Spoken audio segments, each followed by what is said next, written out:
Easter, and we have our Easter sunrise service tomorrow, of course, so there will be an early morning yet to come. And what a special evening this Holy Saturday is. As I went through the readings for today, there were a lot of options, but I looked at the 71st Psalm, which is our psalm appointed for today in reading through the Bible in a year, in the one-year Bible. So Psalm 71 is a psalm for old age. Now, in a couple days, even though to many people I'm still young, I'll be still another year older. And so I think I'll look at the 71st Psalm. After all, in our world, those advanced in years are not admired as much as they have been in the past or even in other cultures still today. Now, no author is named for this psalm, but we know all we need to know. The psalmist has been getting on in years and has seen a great deal of trouble, and that's not letting up. Over and against his failing strength, he sets the long memory he has of God's faithfulness and an ever-growing hope in God's life-renewing power. So we'll go through the Psalms section by section now. In verses 1 through 3, the psalmist quotes Psalm 31, but changes things up just a little bit, introducing the word continually in verse 3. Be to me a rock of refuge to which I may continually come. What a meaningful prayer for old age or any age. The word continually will pop up again in this psalm in verses 6 and 14. In verses 4 through 6, the psalmist looks back at the earliest days he can remember and even yet earlier. His relationship with God has been a lifelong relationship, and this relationship was all he needed during times when he was vulnerable to the machinations of the wicked. God brought him forth from his mother's womb, and even before the psalmist was ever born, he could still depend upon God, who was already working in his life. In verses 7 through 11, we can see that the psalmist mentions that he has been a portent to many. This means that he was like a cautionary tale told in hushed voices. They looked at this man's sufferings and could only imagine what he had done to deserve such difficulties in life. Yet, in these verses, the very fact of old age is now turned into a strong ground of appeal in prayer.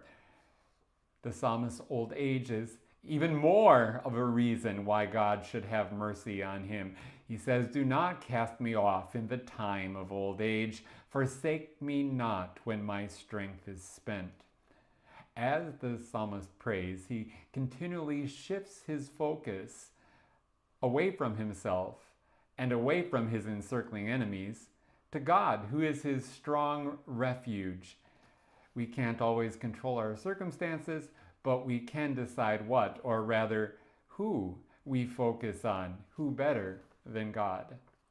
In verses 12 through 16, we are reminded of Christ's own sufferings on the cross and how Jesus prayed the 22nd Psalm throughout his sufferings there. And also we are reminded of the prayers of many suffering saints throughout history. One can easily imagine Christ during that time that he spent alone with his Father in prayer, saying, "O God, be not far from me. O my God, make haste to help me." This whisper of hope crescendos to a glorious song of praise. My mouth will tell of your righteous acts, of your deeds of salvation all the day, for their number is past my knowledge. Then in verses 17 through 21, the psalmist takes up the theme of God's lifelong care of him in earnest. I especially love verse 18. So even to old age and gray hairs, O God, do not forsake me until I proclaim your might to another generation, your power to all those to come. And we even get, I would suggest, a hint of the resurrection in a way that is very satisfying and seemingly very appropriate to Holy Saturday, with the words, "You who have made me see many troubles and calamities will revive me again. From the depths of the earth you will bring me up again."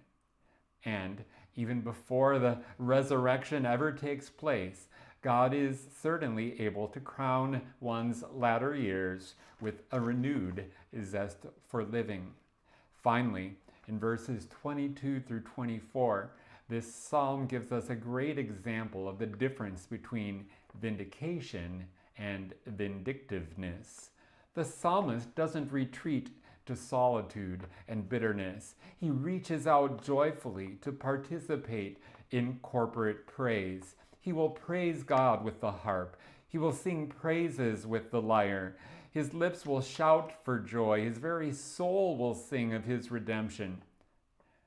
Thus, this faithful veteran of life's struggles has his faith confirmed, his mind set at rest, and his finger, lips, and heart dedicated to the singing of God's praise and the telling of God's story.